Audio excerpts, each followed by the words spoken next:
Assalamualaikum warahmatullahi wabarakatuh. Salam sejahtera untuk kita semua. Semoga Bapak dan Ibu mahasiswa semua selalu dalam keadaan sehat. Nah, jumpa lagi dalam kelas mata kuliah pengantar akuntansi pada pertemuan kedua. Nah, pertemuan pertama kita udah bahas terkait ruang lingkup akuntansi. Kali ini kita akan masuki materi baru terkait siklus akuntansi. Nah, kita pahami dulu maksud dari siklus akuntansi itu seperti apa. Siklus akuntansi dapat dipahami sebagai kegiatan berulang untuk melakukan identifikasi, analisis, dan merekam kegiatan aktivitas dalam sebuah perusahaan. Siklus ini biasanya terjadi dalam kurun waktu 1 tahun. Nah, proses siklus akuntansi dilakukan berkesinambungan dan berulang selama perusahaan masih aktif. Nah, kita ketahui bahwa produk akhir dari siklus akuntansi ini berupa laporan keuangan. Nah, dengan bantuan seperti ini, dengan bantuan adanya siklus akuntansi ini, akan membantu para analisis atau bahkan pemilik perusahaan untuk menengok atau melihat terkait kondisi keuangan perusahaannya.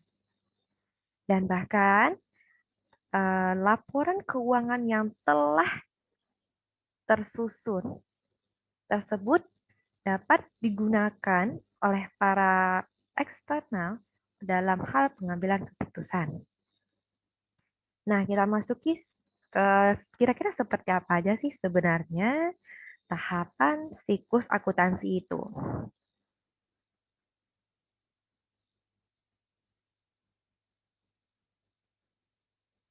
Next.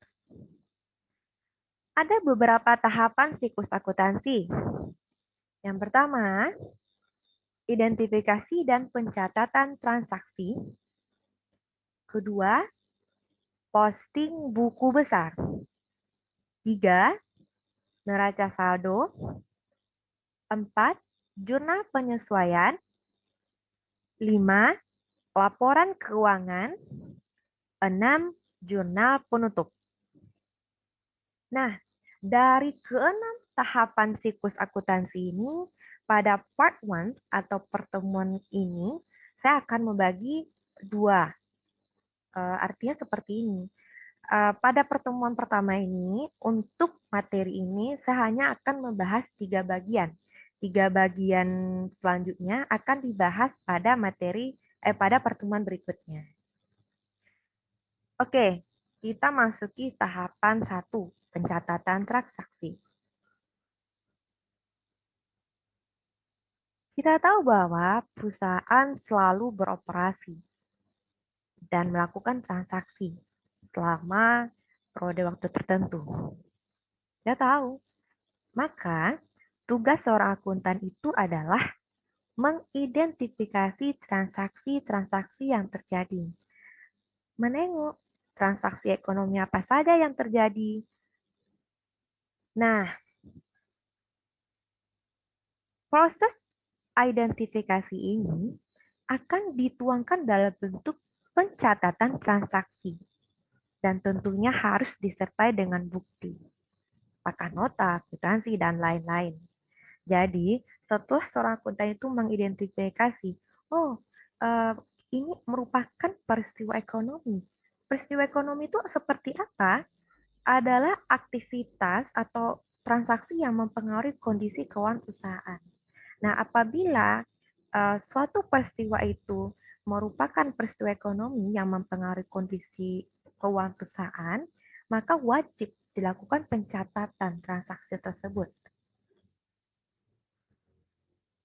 Nah, selanjutnya, setelah melakukan identifikasi, tentu kita harus menganalisis transaksi mana yang berpengaruh pada kondisi keuangan perusahaan.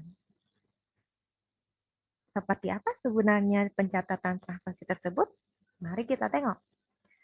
Nah, dalam pencatatan transaksi, tentunya akuntan akan menghadapi yang namanya persamaan akuntansi. Nah, jadi intinya bermula dari persamaan akuntansi. Nah, rumus dasar dari persamaan akuntansi adalah: aset adalah aset sama dengan kewajiban tambah ekuitas. Aset itu apa? Aset merupakan sumber daya yang dimiliki oleh sebuah perusahaan. Aset ini ada dua, aset lancar dan aset tidak lancar.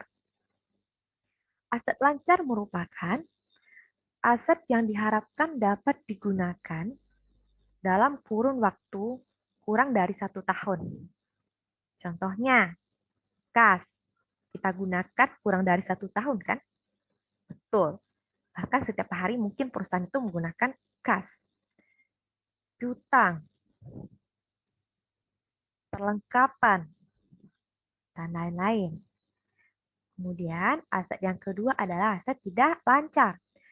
Merupakan aset yang digunakan biasanya lebih dari 1 tahun. Contohnya, bangunan, tanah, peralatan. Nah, itu digunakan lebih dari 1 tahun. Benar? Benar. Nah, kemudian, kewajiban. Kewajiban itu adalah hak kreditur yang mencerminkan utang perusahaan. Nah, sementara ekuitas adalah hak pemilik. Nah, sebelum kita melakukan proses pencatatan transaksi, kita harus tahu dulu nih, seperti apa sebenarnya posisi normal dari akun-akun yang telah kita jabarkan sebelumnya.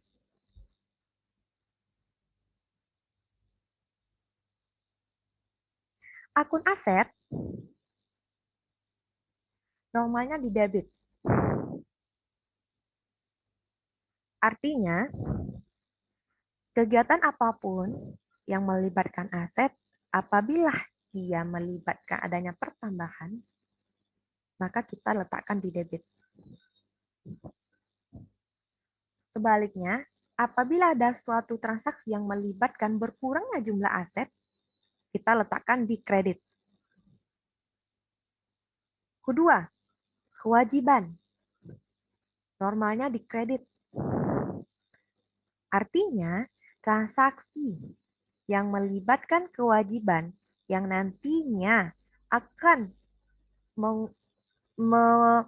menambahkan kewajiban, maka kita letakkan di kredit.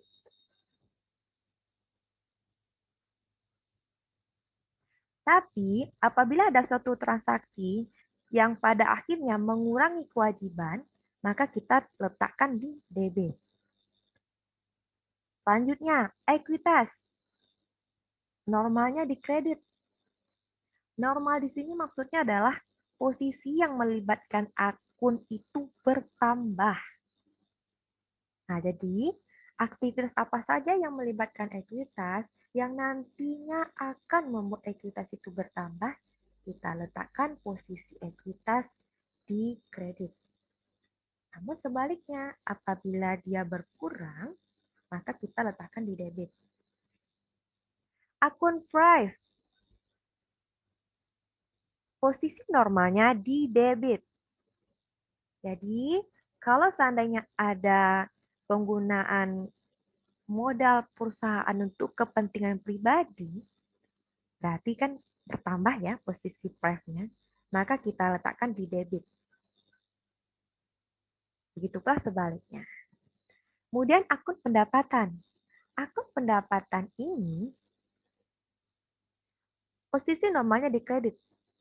Jadi ketika pendapatan kita bertambah, kita letakkan di kredit. Ketika pendapatan kita berkurang, kita letakkan di debit. Kemudian akun beban, normalnya di debit. Ketika beban ini bertambah, kita letakkan dia di debit. Ketika beban ini berkurang, kita letakkan di kredit. Perlu Bapak Ibu mahasiswa ketahui bahwa posisi beban ini selalu di debit. Selalu di debit. Sementara pendapatan posisinya selalu di kredit. Posisi Prive selalu di debit. Posisi kewajiban utang bisa di debit, bisa di kredit. Posisi aset bisa di debit, bisa di kredit. Oke, kita asumsikan Bapak Ibu udah paham akun normal atau penempatan dari akun-akun tersebut. Kalau seandainya kita mengidentifikasi transaksi yang terjadi. Selanjutnya adalah penjurnalan. Penjurnal ini adalah layaknya kita melakukan pencatatan transaksi dengan melibatkan double entry system. Jadi bakal ada kita melibatkan 2 akun pada tiap satu jurnal. Gitu. Minimal 2 akun yang kita libatkan pada saat membuat satu jurnal. Yang mana posisinya harus ada debit dan kreditnya. Makanya sebelum penjurnalan kita harus paham dulu posisi normal dari suatu akun. Contohnya, ini adalah salah satu contoh kasus sederhana untuk melakukan penjurnalan. Oke, dan penjurnalan ini, oke saya kembalikan. Dan penjurnalan ini adalah bentuk umumnya. Ini tanggal transaksi. Jadi pada saat penjurnalan itu kita harus runtun berurutan, tidak boleh lompat-lompat. Ini adalah nama akun. Ini minimal ada 2 akun nanti di sini. Ini adalah kode referensi dari akun tersebut. Selanjutnya ada debit dan kredit. Biasa sederhana ya. Oke, kasus pertama. Pemilik menginvestasikan uang tunai ke dalam perusahaan sebesar 150.000. Sederhananya, asumsinya seperti ini. Kita menginvestasikan uang kita ke perusahaan sebesar 150.000. Kira-kira pada kasus kita ini, apakah 1 bertambah-bertambah, 2 bertambah-berkurang, 3 berkurang-berkurang? Jawabannya bertambah. Apa yang bertambah? Pada saat kita menginvestasikan uang kita ke perusahaan, apa yang diperoleh oleh perusahaan? 1, uang. Uang itu biasanya dalam bentuk kas. Oke, kas. Kas kita bertambah. Apa lagi yang diterima oleh perusahaan pada saat ada investasi? Modalnya bertambah. Benar. Maka, apa akun yang terlibat dalam kasus ini? Akun kas dan akun modal. Kas bertambah di posisi debit. Benar. Modal bertambah di posisi kredit. Maka kita bikin jurnal kas pada modal sebesar 150.000. Yang kedua, dipinjam uang dari bank muamalah sebesar 100.000. Oke, perusahaan meminjam uang kepada bank. Pada kasus ini, apa yang terjadi? 1, bertambah-bertambah. 2, bertambah-berkurang. 3, berkurang-berkurang. Nah, kita meminjam uang kepada bank. Maka, apa yang bertambah? Maka apa yang terjadi? Ada yang bertambah. Oke, apa yang bertambah? Kas. Kemudian, pada saat kita meminjam ke bank, apa lagi yang bertambah? Utang. Betul. Utang kita juga bertambah. Maka, akun apa yang terlibat? Akun kas dan akun utang. Kas bertambah di debit. Betul. Utang bertambah di kredit. Nah, maka kita tulis jurnalnya kas pada utang sebesar 100.000. Selanjutnya, dibayar sewa bulan ini sebesar 130.000. Maka kita maknai bulan ini kita melakukan pembayaran sewa sebesar 130.000. Maka apa yang terjadi? Ada proses pertambahan dan pengurangan. Yang bertambah di sini adalah beban sewa. Ingat, beban sewa pasti di debit. Yang berkurang apa? Kas, karena kita melakukan pembayaran. Maka jurnal yang kita susun adalah beban sewa pada kas sebesar 130.000. Oke, untuk selanjutnya, kasus selanjutnya, penjelasannya hampir sama dengan yang saya jabarkan. Nah, semoga teman-teman paham. Nah, asumsikan kita sudah selesai melakukan penjurnalan, maka kegiatan kita selanjutnya adalah posting buku besar.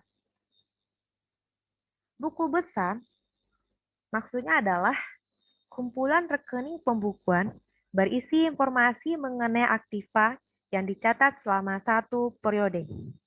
Nantinya akan ada nomor kode tertentu yang berfungsi mempermudah proses identifikasi, mengecek ulang, dan mencari referensi transaksi yang telah tercatat. Nah, seperti ini. Jadi, tampilan sederhana buku besar adalah T-account. T-account. Ini adalah huruf T. Nah, di tengah-tengahnya, kita akan menulis akun-akun apa saja yang terlibat selama transaksi itu. Misalnya, kita menulis penjurnalan, mencatat penjurnalan tadi selama 1 bulan. Maka kita akan identifikasi akun apa saja yang terlibat. Maka kita susun. Nah, pertama adalah akun kas. Oke, akun kas. Di sisi kiri kanannya ada debit dan kredit. Maknanya adalah pada transaksi yang terjadi kita harus perhatikan kas itu posisinya di mana pada tanggal transaksi. Misalnya adalah ini tanggal 1, kita perhatikan. Kas ada di debit sebesar 150.000. Maka kita cek pada transaksi sebelumnya. Apakah benar pada tanggal 1 kas itu berada di debit? Nah, pada tanggal 1 kas kita berada di debit sebesar 150.000. Maka kita pindahkan dia ke buku besar. Nah, begitu pula dengan transaksi-transaksi yang melibatkan kas selama 1 bulan. Kita hanya perlu menempatkan dia di posisi tepat sesuai dengan transaksi yang telah terjadi. Nah, untuk balance-nya ini harus sesuai dengan posisi normal suatu akun. Cara mencari balance atau saldo akhir dari tiap akun ini adalah kita hanya perlu menguranginya saja. Nah, untuk buku besar akun lainnya, teman-teman bisa belajar dengan melihat pembelajaran ini gitu. Setelah kita membuat buku besar atau memposting buku besar, tugas kita selanjutnya adalah menyusun neraca saldo. Jadi neraca saldo ini dia memuat saldo akhir dari semua akun yang ada atau akun yang terlibat pada transaksi suatu periode tertentu. Misalnya 1 bulan, akun apa saja yang terlibat, ditulis dan dimuat di neraca saldo. Pada transaksi kita ada berapa akun yang terlibat. Nah, ini adalah berapa akun yang terlibat pada transaksi yang kita jurnalkan tadi. Nah, nominal debit dan kredit ini kita peroleh dari saldo akhir dari akun yang diposting di buku besar. Nah, kita harus memperhatikan penempatan posisi normal dari akun tersebut gitu. Untuk apa? Agar posisi debit dan kredit balance. Dalam neraca saldo diwajibkan posisi debit dan kreditnya balance. Jika tidak balance, maka ada kemungkinan satu, kita salah mengidentifikasi transaksi. Dua, kita salah dalam menempatkan posisi normal sebuah akun. Tiga, kita salah dalam proses penambahan atau penjumlahan dari pada saat posting buku besar. Hanya itu. Nah,